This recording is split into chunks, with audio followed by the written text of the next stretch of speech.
ഇത് നോക്കി, I will go to the park or go to the movie. ഞാൻ പാർക്കിൽ പോകും അല്ലെങ്കിൽ മൂവിക്ക് പോകും. ഇവിടെ ഞാൻ ഒരാളാണ് സബ്ജക്റ്റ്. ഞാൻ ചെയ്യാൻ പോകുന്ന രണ്ട് കാര്യത്തിനെ കുറിച്ചാണ് പറയുന്നത്.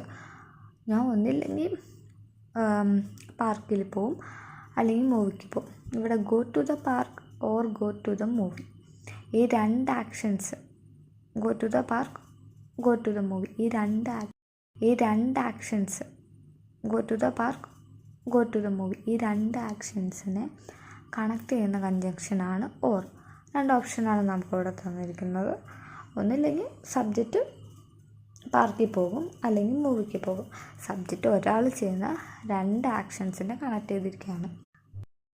V can study or write. അവിടെ സബ്ജക്റ്റ് വി ആണ്, നമുക്ക് പഠിക്കാം അല്ലെങ്കിൽ എഴുതാം. ഇവിടെ സബ്ജക്റ്റ് ചെയ്യുന്ന രണ്ട് കാര്യമാണ് പറഞ്ഞത്, പഠിക്കുക, എഴുതുക. രണ്ട് വെർബാണ്. ഈ രണ്ട് വെർബിനെ കണക്ട് ചെയ്യുന്നതാണ് ഓർ. ഓർ എന്ന കൺജങ്ഷൻ ഒരു സബ്ജക്റ്റ് ചെയ്യുന്ന രണ്ട് ആക്ഷനെ കണക്ട് ചെയ്യും.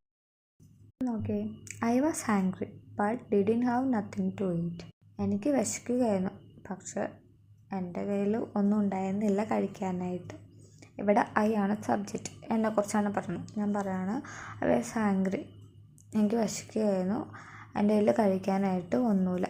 ഈ രണ്ട് ആക്ഷൻ, ഒരാൾ ചെയ്യുന്ന രണ്ട് ആക്ഷൻ, ഈ രണ്ട് ആക്ഷനെ കണക്ട് ചെയ്യാനാണ് പെട്ടെന്ന് കൺജങ്ഷൻ ഇവിടെ ഉപയോഗിച്ചിരിക്കുന്നത്.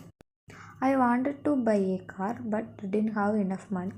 എനിക്കൊരു കാർ വാങ്ങാൻ ആഗ്രഹം ഉണ്ടായിരുന്നു, പക്ഷേ എൻ്റെ കയ്യിൽ മതിയോളം ക്യാഷ് ഉണ്ടായിരുന്നില്ല. ഇവിടെ സബ്ജക്റ്റ് ഐ ആണ്. ഒരു കാർ വാങ്ങാൻ ഞാൻ ആഗ്രഹിച്ചു, പക്ഷേ പൈസ ഉണ്ടായിരുന്നില്ല. ഈ രണ്ട് ആക്ഷനെ കുറിച്ച് കണക്ട് ചെയ്യുന്നതാണ് ബട്ട് എന്ന കൺജങ്ഷൻ.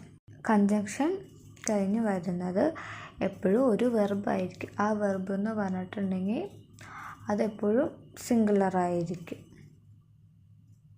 സിംഗുലറായിരിക്കും മീൻസ് ആയിരിക്കും എന്ന് പറഞ്ഞാൽ നമ്മുടെ സബ്ജക്റ്റ് എന്താണോ ആ സെൻറ്റൻസിൽ ഉപയോഗിച്ചിരിക്കുന്ന അതിന് പറ്റിയിട്ടുള്ള, ആ സബ്ജക്റ്റിനെ പറ്റിയിട്ടുള്ള വെർബായിരിക്കും നമ്മുടെ കൺജങ്ഷൻ കഴിഞ്ഞിട്ട് ഉപയോഗിക്കുക.